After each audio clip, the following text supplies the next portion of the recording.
10 ஆண்டுகளுக்கு முன்பு தமிழக சட்டமன்றத்தில் அறிவிப்பு செய்த உத்திரமேரூர் புறவழிச்சாலை பணிகளை சட்டமன்ற உறுப்பினர் சுந்தர் துவக்கி வைத்துள்ளார். காஞ்சிபுரம் மாவட்டம் உத்திரமேரூர் நகரில் சுமார் 50,000க்கும் மேற்பட்ட மக்கள் வசித்து வருகின்றனர்.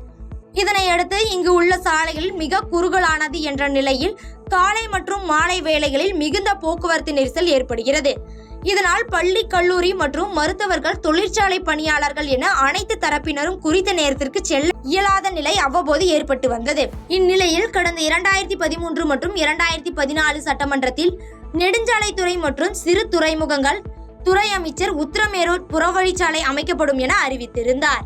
இதனையடுத்து புறவழிச்சாலை பணிகள் துவங்க உள்ள நிலையில் இன்று ஏபி சத்திரம் அருகே பணிகளுக்கான பூமி பூஜை விழா நடைபெற்றது. இந்நிகழ்ச்சியில் பேரூராட்சி தலைவர் சசிகுமார், ஒன்றிய குழு தலைவர் ஹேமலதா, திமுக ஒன்றிய செயலாளர் ஞானசேகர் மற்றும் நெடுஞ்சாலைத்துறை அலுவலர்கள் என பலர் கலந்து கொண்டனர்.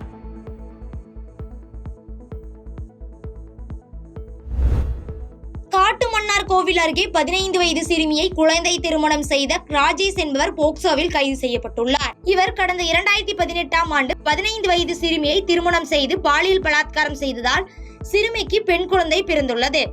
இதனை அறிந்த புத்தூர் போலீசார் ராஜேஷ் மீது வழக்கு பதிவு செய்தனர். இதன் பின்னர் கடலூர் போக்சோ கோர்ட்டில் ஆஜர்படுத்தி வழக்கு தொடர்ந்தனர். இதனை விசாரித்த நீதிபதி லட்சுமி ரமேஷ் பாதிக்கப்பட்ட சிறுமிக்கு மாவட்ட குழந்தைகள் நல அலுவலர் அரசு நிதியில் இருந்து 4 லட்சம் ரூபாய் இழப்பீடு பெற்று தரவும், ராஜேஷுக்கு 20 ஆண்டுகள் சிறை தண்டனை மற்றும் 10,000 ரூபாய் அபராதம் விதித்து தீர்ப்பு வழங்கிய நிலையில் ராஜேஷை சிறையில் அடைத்தனர். கும்மிடிப்பூண்டியில் தீக்குளித்து இளைஞர் உயிரிழந்ததால் 3வது நாளாக உடலை வாங்க உறவினர்கள் மறுப்பு தெரிவித்து வருகின்றனர். திருவள்ளூர் மாவட்டம் கும்மிடிப்பூண்டி அடுத்த தேர்வெளி பகுதியை சேர்ந்தவர் கல்யாணி. பர்மா அகதியான இவரது வீடு ஆக்கிரமிப்பில் உள்ளதாக கூறி வருவாய்த்துறை மற்றும் காவல்துறையினர் கடந்த 4ஆம் தேதி ஆக்கிரமிப்பு அகற்ற சென்ற போது கல்யாணியின் மகன் ராஜ்குமார் ஆக்கிரமிப்பை அகற்ற எதிர்ப்பு தெரிவித்து திடீரென வீட்டிற்குள் சென்று தாளிட்டு உடலில் பெட்ரோலை ஊற்றி தன் மீது தீ வைத்துக் கொண்டு தற்கொலைக்கு முயன்றார். இதனை கண்டு அதிர்ச்சியடைந்த காவல்துறையினர் வீட்டின் கதவை உடைத்து அவரை மீட்டு அருகில் இருந்த கும்மிடிப்பூண்டி அரசு மருத்துவமனைக்கு கொண்டு சென்று முதலுதவி அளித்து 50% தீக்காயம் இருந்ததால் மேல் சிகிச்சைக்காக சென்னை கீழ்ப்பாக்கம் அரசு மருத்துவமனைக்கு அனுப்பி வைத்தனர். இதனையடுத்து அங்கு தீவிர சிகிச்சை பிரிவில் அனுமதிக்கப்பட்ட ராஜ்குமார் 3 நாட்களுக்கு முன்பு சிகிச்சை பலனின்றி உயிரிழந்தார்.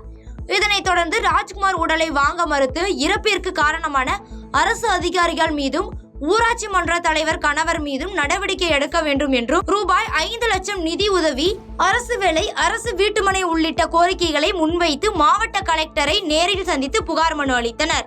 ஏன்னா அந்த எங்களை டார்ச்சர் பண்ண 10 வீட்டுக்காரங்களையும் அவங்க அரெஸ்ட் பண்ணல. நாங்கள் கம்ப்ளைண்ட் கொடுத்துருக்கோம்ல, அரெஸ்ட் பண்ணணுமா இல்லையா? அதுதான் அவங்களுடைய வேலை. எங்களுடைய வேலை கம்ப்ளைண்ட், அவங்களுடைய வேலை அரெஸ்ட் பண்ணணும். இன்னும் அரெஸ்ட் பண்ணல. என்னன்னு கேட்டா அவங்க கிடைக்கல, போயிட்டாங்கன்றாங்க. இப்ப என் உயிர் போயிருச்சு, உயிரை எடுத்து டார்ச்சர் பண்றாங்க எங்களை. நாங்க எப்படி எடுக்க முடியும் சொல்லுங்க? எங்க வைக்க முடியும்? நடுரோட்லயே வைக்க முடியும்? சொல்லுங்க சார்.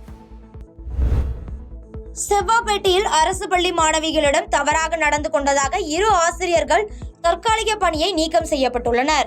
திருவள்ளூர் மாவட்டம் செவ்வாப்பேட்டையில் அரசினர் ஆதி திராவிடர் பெண்கள் மேல்நிலைப்பள்ளி இயங்கி வருகிறது. இந்த நிலையில் பள்ளி மாணவிகளிடம் ஒரு சில ஆசிரியர்கள் பாலியல் ரீதியாக துன்புறுத்துவதாக எழுந்த புகாரின் அடிப்படையில் பள்ளியில் ஆய்வு மேற்கொண்ட ஆதி திராவிட நலத்துறை அமைச்சர் பள்ளிக்கு வந்து திடீர் ஆய்வு மேற்கொண்டு பள்ளி தலைமை ஆசிரியர், ஆசிரியர்கள் மற்றும் மாணவிகளிடம் தீவிர விசாரணை நடத்தினர். இதனையடுத்து அங்கிருந்த சில மாணவிகள் கணித ஆசிரியர் ஜெகதீசன், அறிவியல் ஆசிரியர் பிரேம்குமார் ஆகிய இருவரும் மாணவிகளிடம் தவறாக நடந்து கொள்வதாக புகார் தெரிவித்ததாக கூறப்படுகிறது.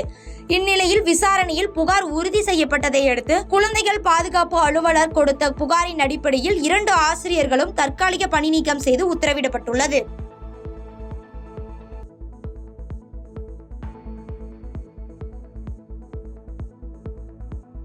பாதகம் செய்பவரை கண்டால் நாம் பயங்கொள்ளலாகாது பாப்பா.